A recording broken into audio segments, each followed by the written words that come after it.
Hey all, it's been a long time. I just got occupied with some other work. So yeah, from today onwards, we'll try to post weekly contents, like mostly about research paper and the latest trends in ML industry. So let's continue with the video where we left off the playlist. That is the basics of ML. So I think we already done the activation function. So in this, we'll go through the forward propagation. We'll cover architecture of neural networks, and we'll be covering loss functions, and then while coming back we'll be deriving the loss with the weight updation rule, and we'll be doing all this from scratch.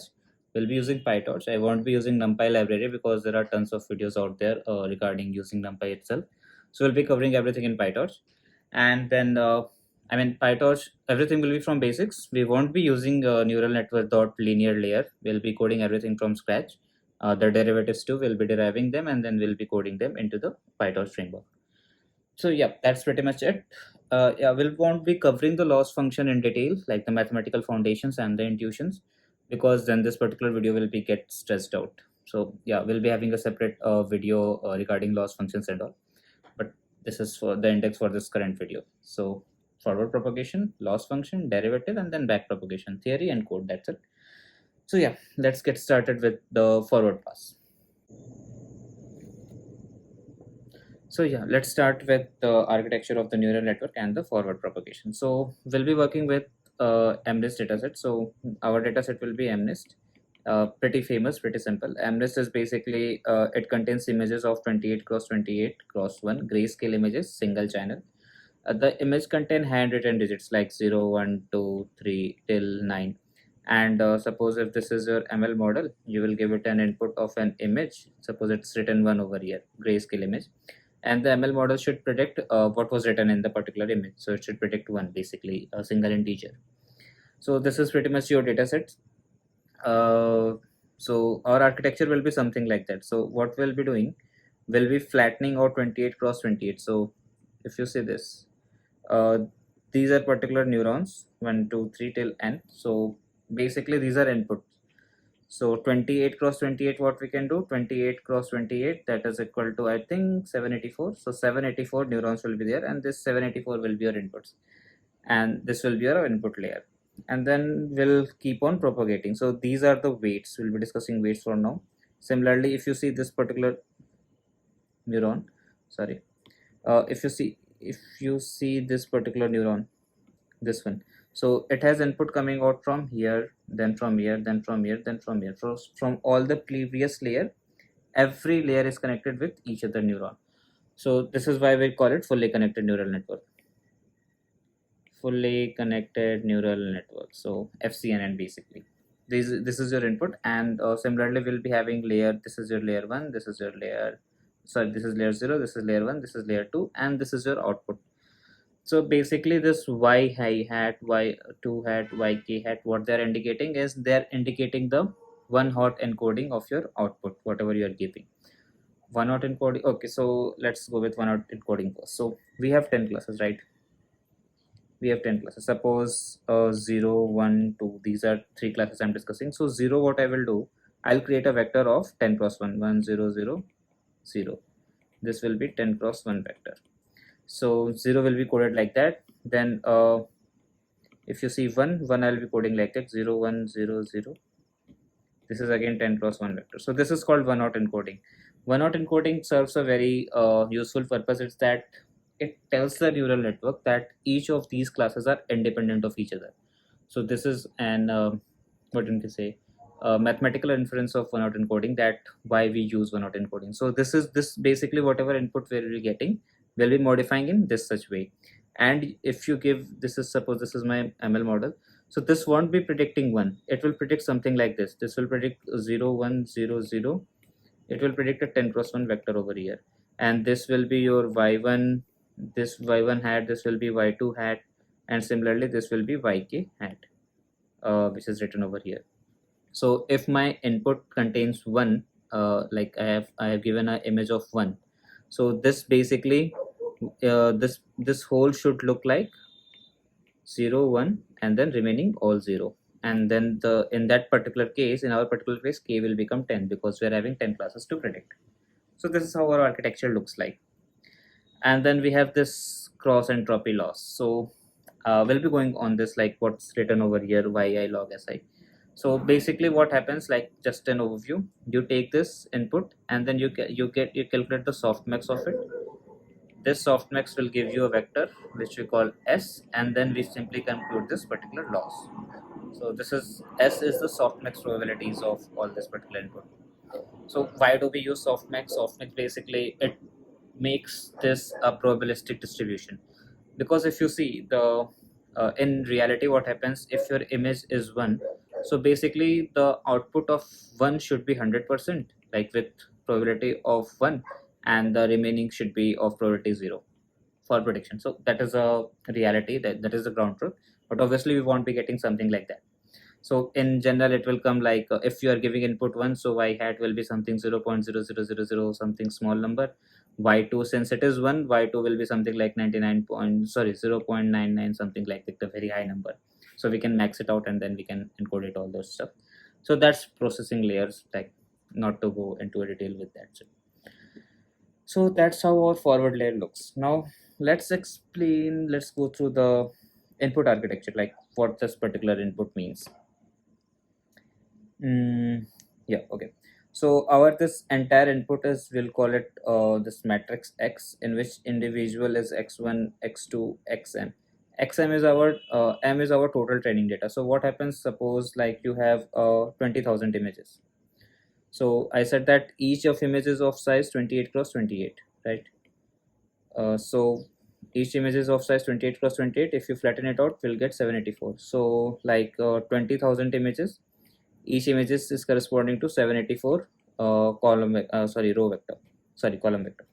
So we'll having a 784 vector over here, 784 dimension, and similarly we'll be having this 784 dimension vector over here, and this entire number of columns will be 20,000. So that's how we process our inputs. Like basically what we do is we stack each of the row vector, column vector, and on the axis of rows. So that's how your input is stacked in X. I think that's one. And then we are describing how many neurons. So layer 1 is having j number of neurons, layer 2 is having k number of neurons, and then our final output is also having k, but here this k corresponds to 10. This k and this k are totally different, so we can change it to something else. Let's call it m number of neurons. So this particular layer has m number of neurons, just to show that these keys are not relatively related in any sort of way. So let's talk about the forward pass, how it works. So let's talk about the weights which were like, so if we talk about the weights, weights are what ML actually is. So basically we have certain matrices that define the state of a machine. So by like a very complex definition, but simply is weight is what helps you predict whatever the ML is doing. So what we do, so let's start discussing weights. So we see these particular lines, these different color lines, these are called the weights. So we have 3 weight matrices. This is weight of 0th layer, this is weight matrix of 1st layer, and this is weight matrix of 2 layer. So if you see the dimension of this particular matrices, so the matrix of layer 1 W1, it has n cross k, n cross j. Weight 1 will be of dimension n cross j belonging to real number. So dimensions are pretty simple. What happens actually is we initialize these weights randomly, and then like I said in the starting of the video also, this is not pure basic, so I'm assuming that we are having some concepts of ML in our back of the mind. So yeah, so weights are initialized, you do a forward pass. Forward pass is simply a linear transformation of weights. Well, not technically linear transformation, like we did this part in the activation functions. So yeah, let's go over that. So what we do, we take this inputs X, then we take this matrix W, and then we form the input for this particular layer. So what happens basically is, suppose this is your layer 1.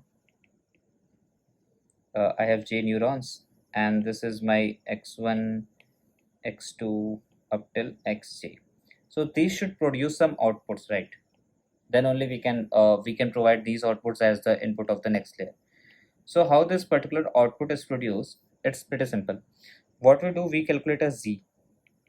You can name it anything, but typically it's named z in the ML terms, whatever you can say. So it's basically uh, it's just going on with this particular variable. So z is basically w transpose x plus b. W is your randomly initialized weight matrix. X is your input of the previous layer, and b is a bias term. So we won't be focusing much on the bias. I mean, even in the back propagation also, we won't be deriving bias. Like we won't be calculating the derivative of bias with respect to loss. But yeah, it is there. But for the sake of understanding, we won't be focusing much on the bias. Bias you can ignore. I mean, bias term is basically okay. Let's ignore bias term for now.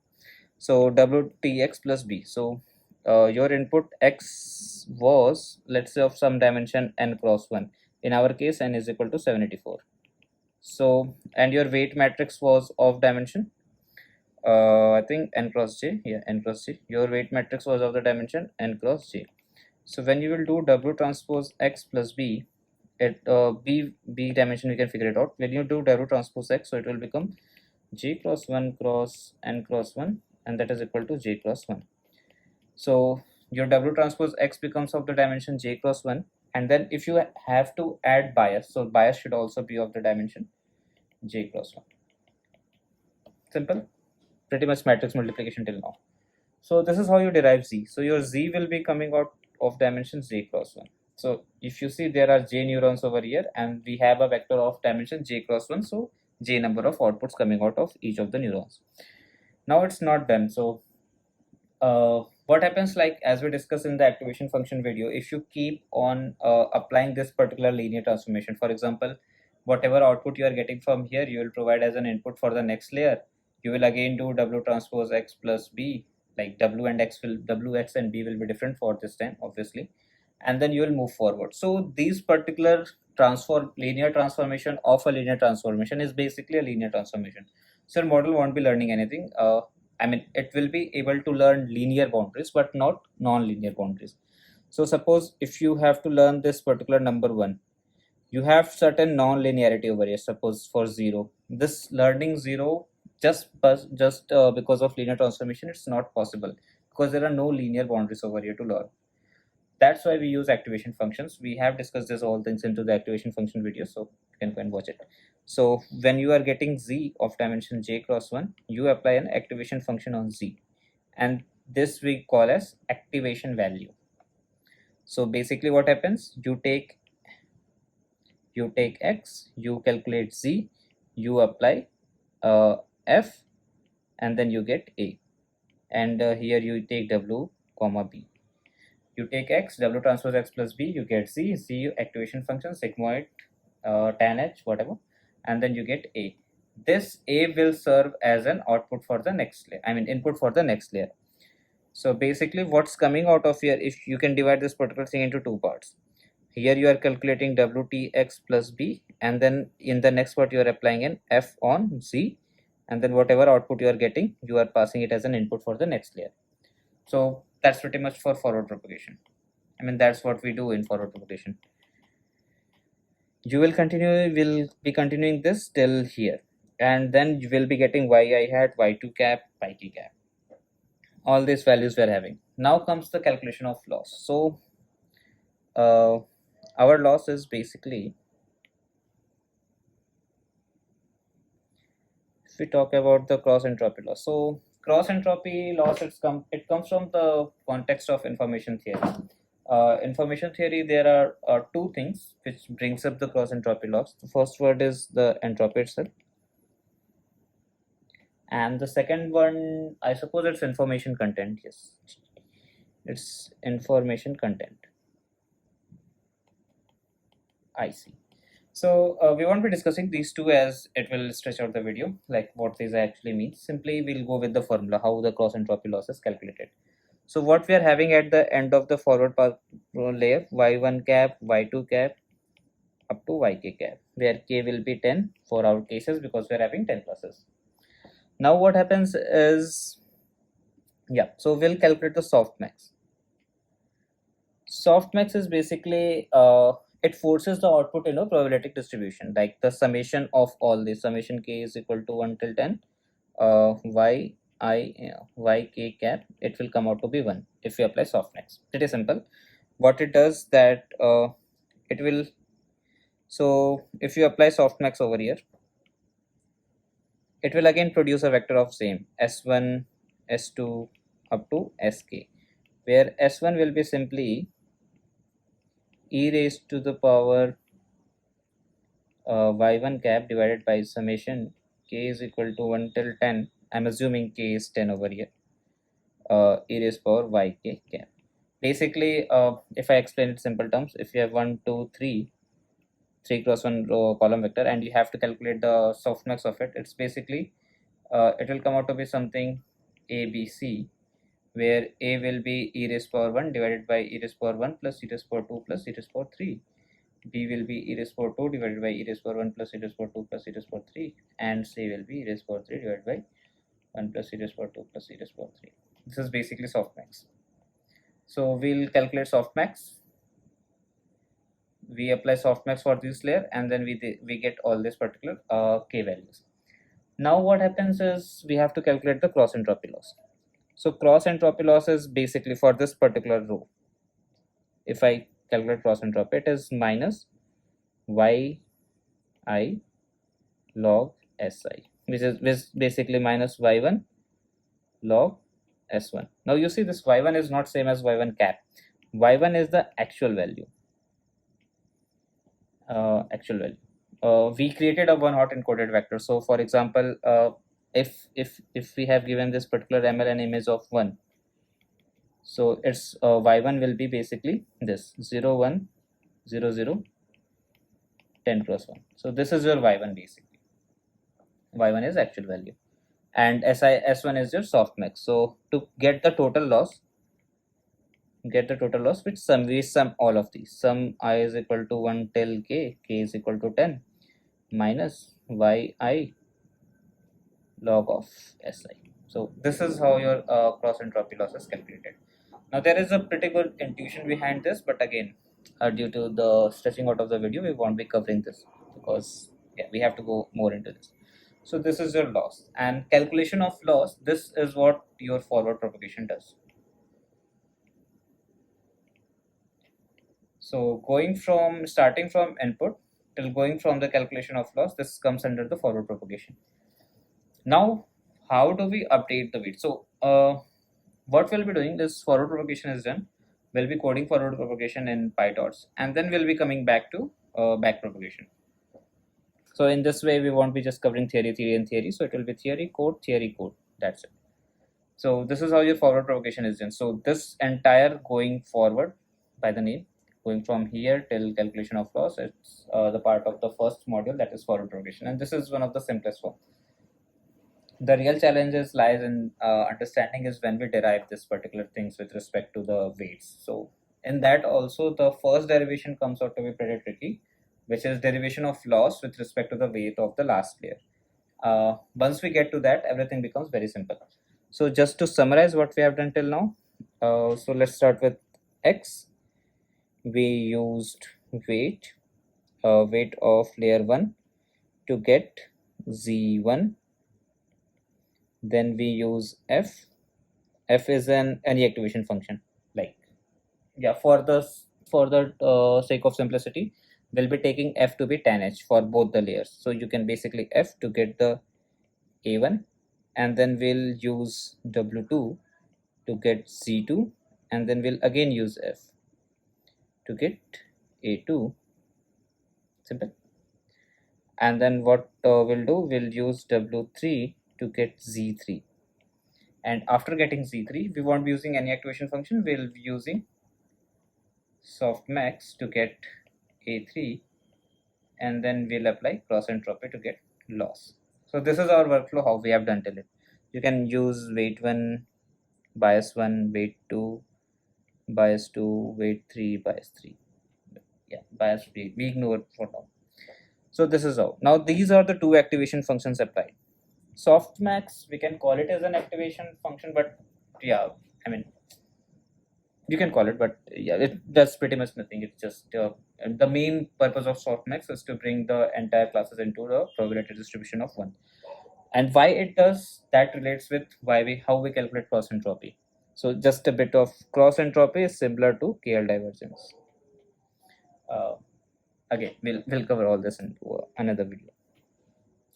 So these are the two activation functions. Now, for the sake of simplicity, we have taken both the activation function to be same, but you can take it different. Like you can do it like this also. You can provide a different activation function g, like f could be tan h, and then g could be your sigmoid. But when we'll be coming back, it will cause problem in that. Like it won't cause problem, but yeah, it will get a bit more complicated. So we won't be covering that. We'll be simply using both the activation function to be same. This is f, and in our case, when we'll be coding, f will be 10h. Yep. So let's start with coding the forward propagation layer. So we'll start simply by importing the torch. We'll keep on importing the modules as required, but for now, let's go with the torch. So I have downloaded this test.csv and mnist_train.csv. So let's see. Let's import pandas to read the data. Import pandas as pd, and let's say test data is equal to pd dot read csv. There are two folders, one with test data and train data. So let's not do the training and testing. We'll do it afterwards. Let's import the train data only. So ttt copy path, and if you see train data dot head, so now here we have like each row has a column called label. So label is correspond like what we have did, like we had an image of 28 cross 28.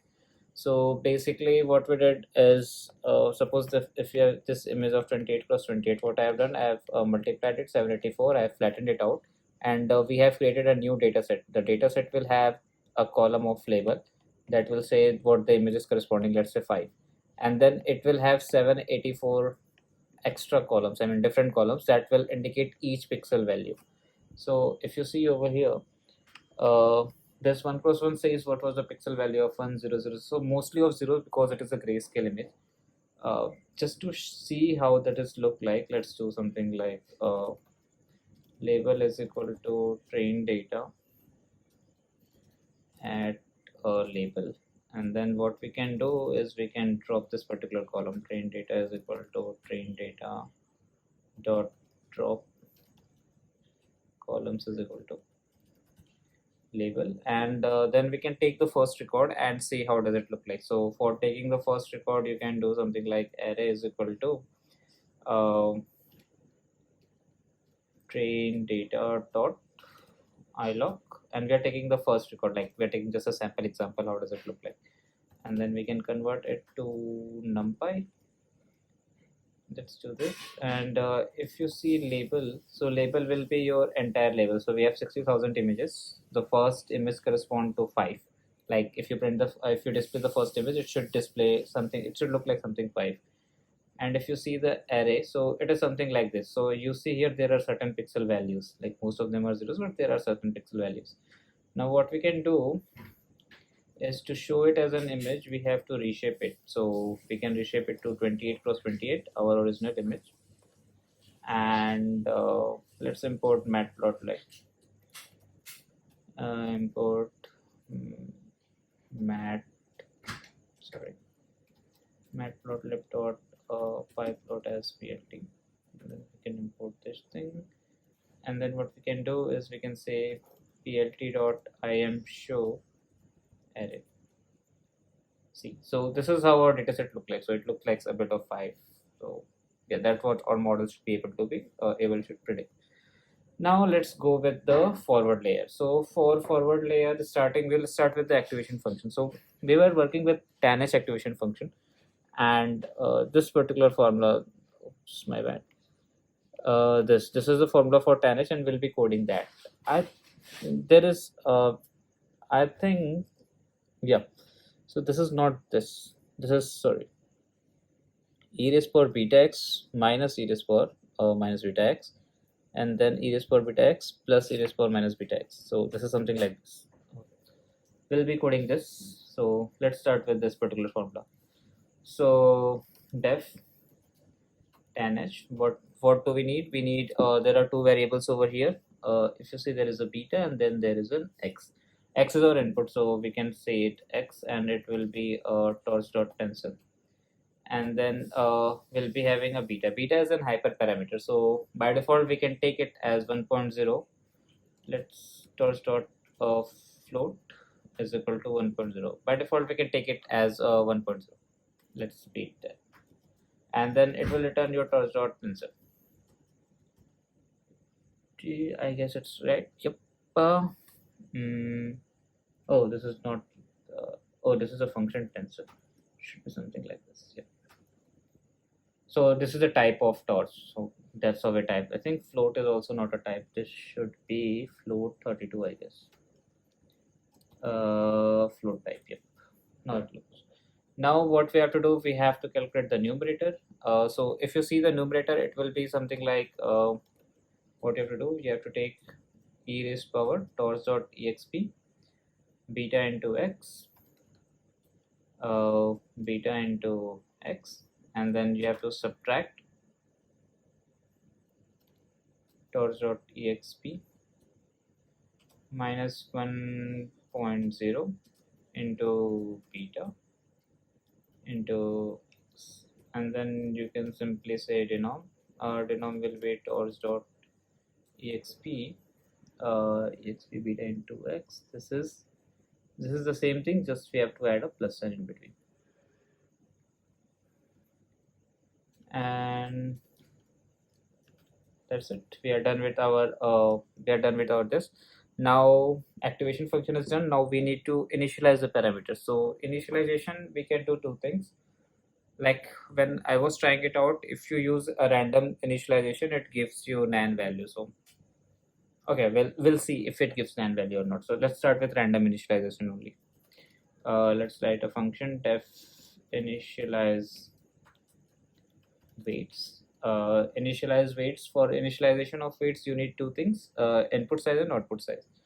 So you'll be like, we are creating a matrix, so obviously we need its dimension. So we need two things: input size.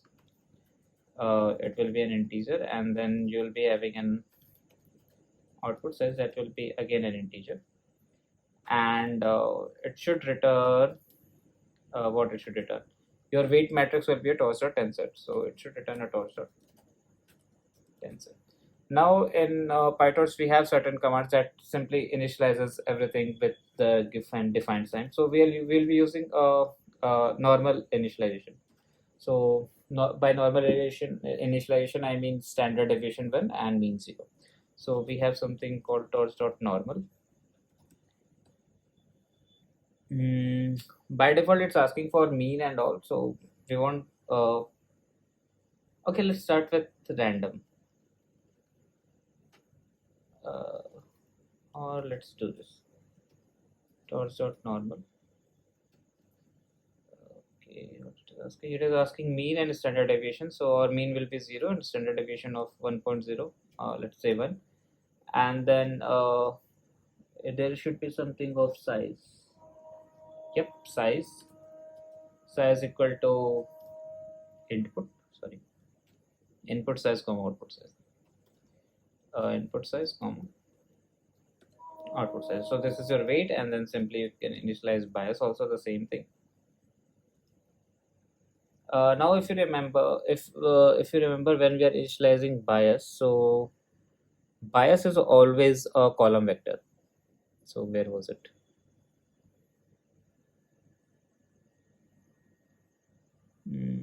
Okay, so if you do, let's say we have a neuron of j neurons. We have a layer of, let's say like this.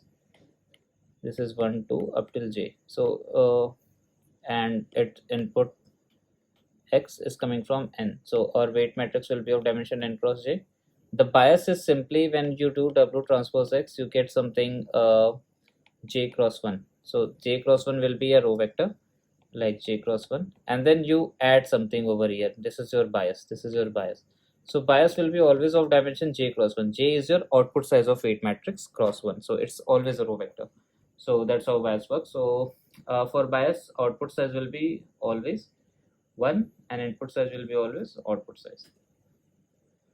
So this is how we initialize weights. And then in this also we can simply like a linear forward, linear projection.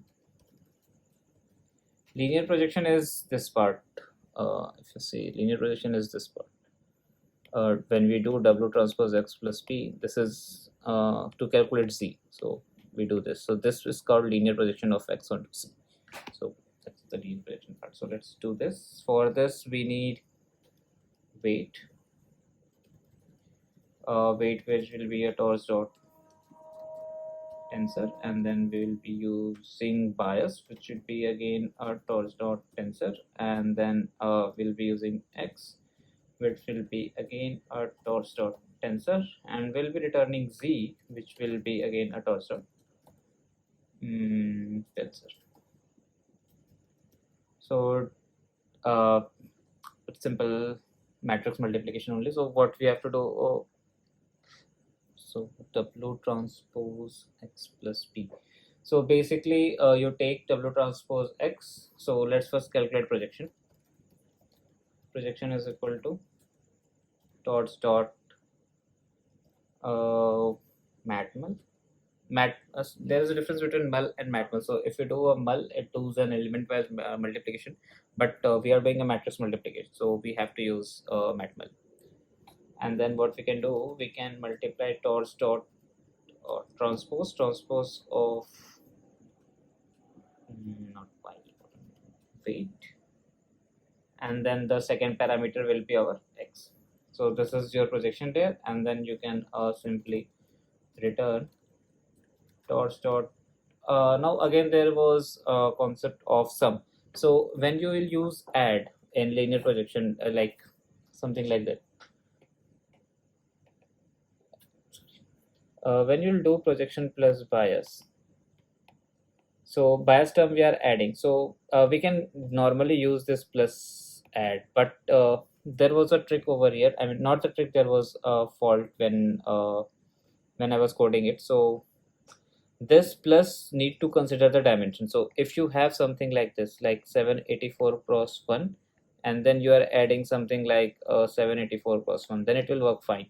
But when we are reading the data, generally our input or output comes out to be something like this: 784 comma, there is no second dimension. So this second dimension can be inferred on the basis of the application, whatever you are doing. Like if I'm using plus, so what it will do, it will simply stack it up like this, and it will create a 2D tensor. So this will cause issues, but yeah, for the time being, if we have this thing in mind, we can simply continue with, we don't need anything to sum it all.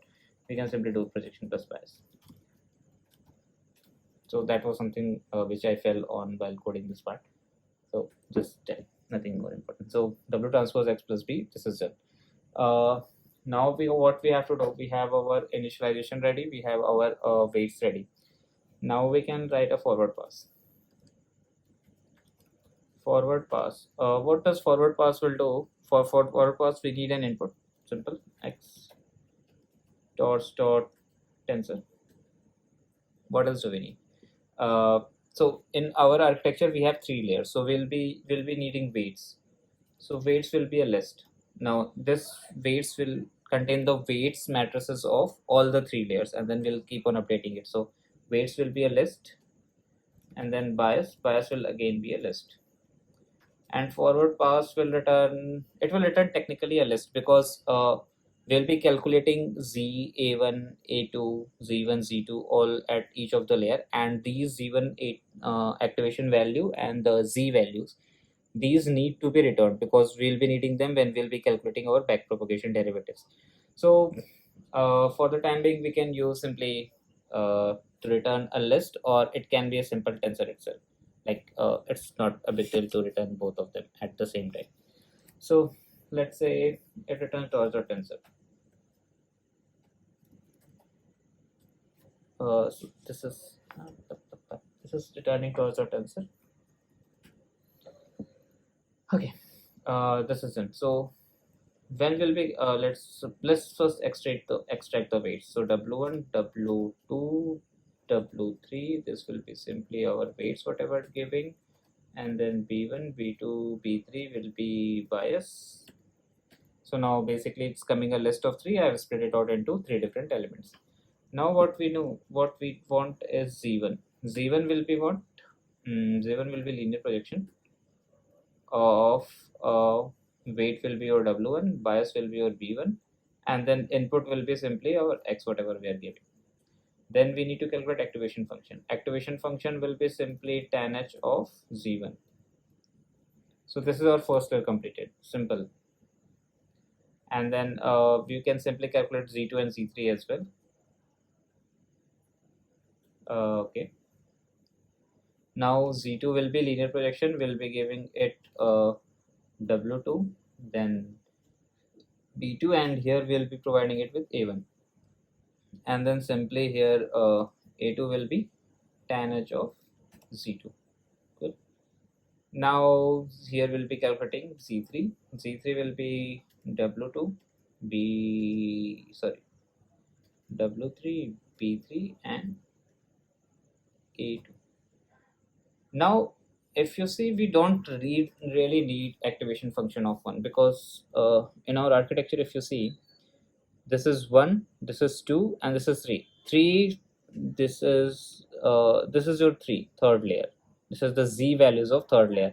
Now after calculation of z values of third layer, we are applying softmax over it, and then we are calculating the loss. So here softmax is acting as kind of activation function. There is a lot of discussion where the softmax should be considered an activation function or not.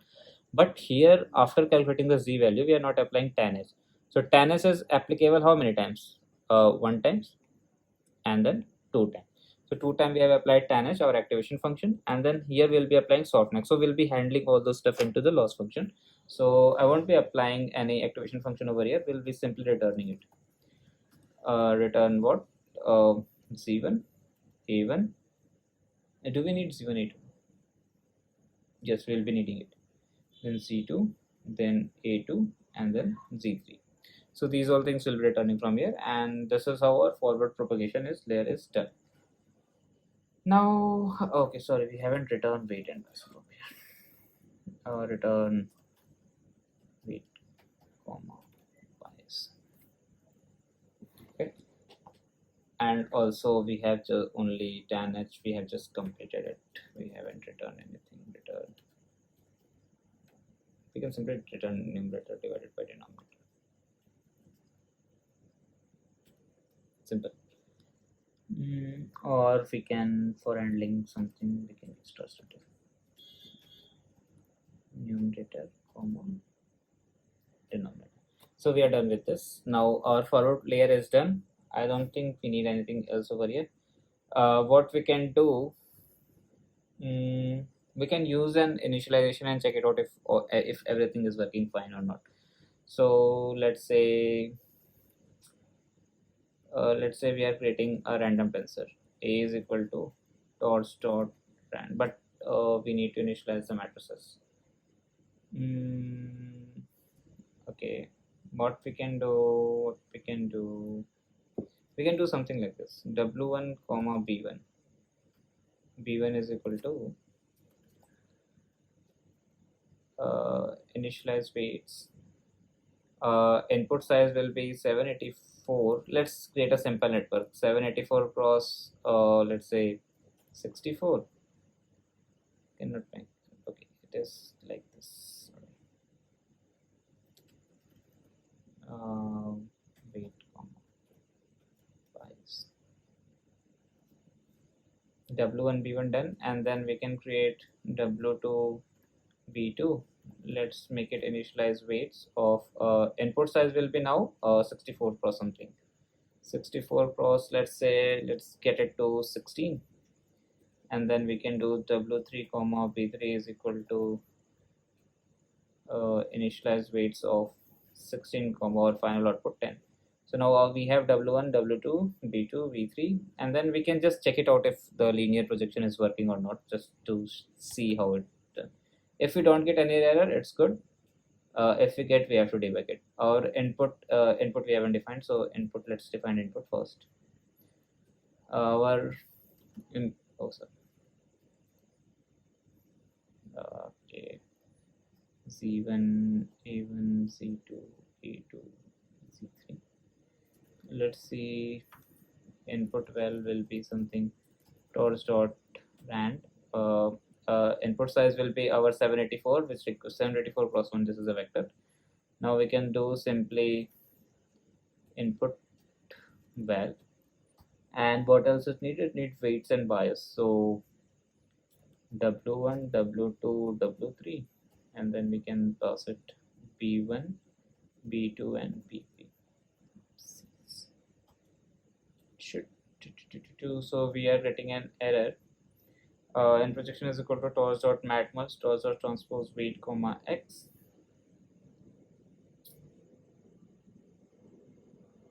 We are getting an error in torch dot transpose. Torch dot matmul torch dot transpose will be an input of tensor. Okay, sorry. 1 comma 0.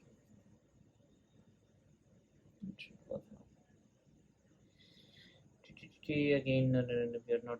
Okay, so we are done with. Now we are getting a z argument. Other position 2 must be a tensor, not none type.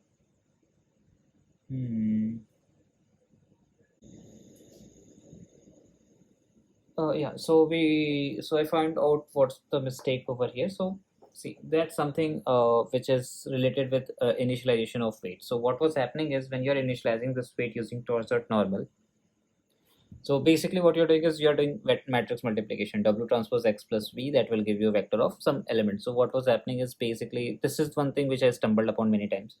So what happened is, like, the individual element of z, they were getting so small that when you are using exponential, it was getting even more smaller.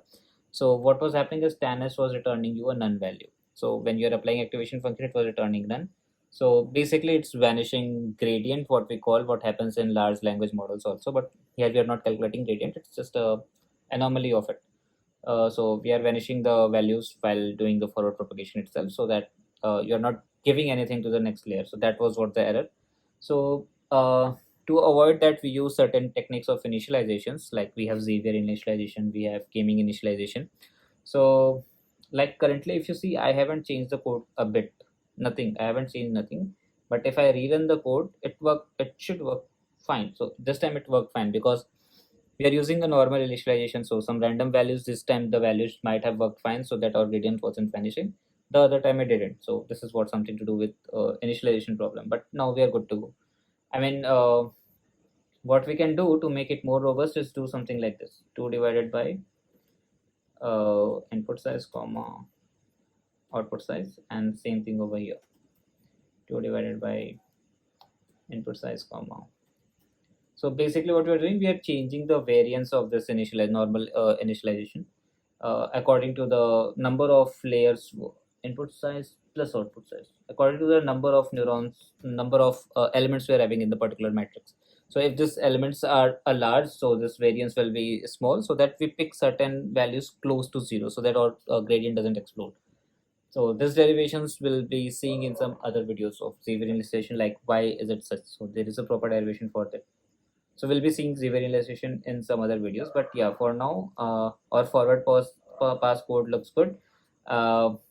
If you see the value of a, so we have certain tensors. So these are all particular these values. So if I just print length of a, it should come out to be 4,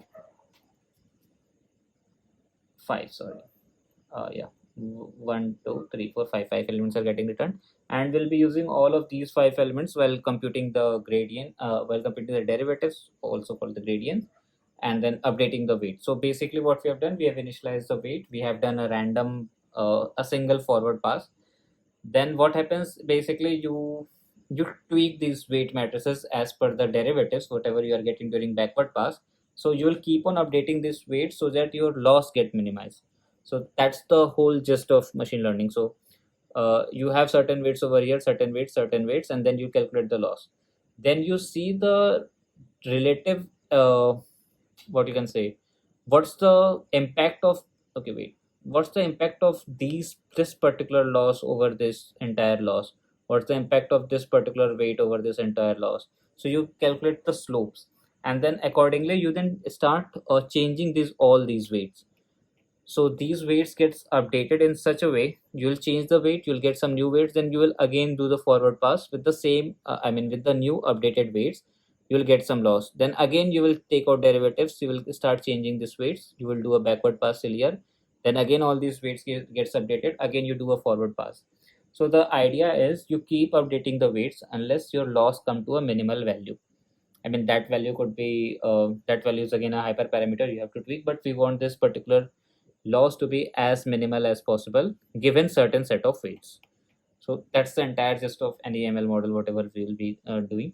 That's the entire gist. So yeah, we'll be seeing the backward propagation and its derivative in like another video. So for now we have coded the forward propagation and yeah, it works fine. So yeah, see you in another video. And the backward propagation derivatives, that is going to be a cool part. So yeah.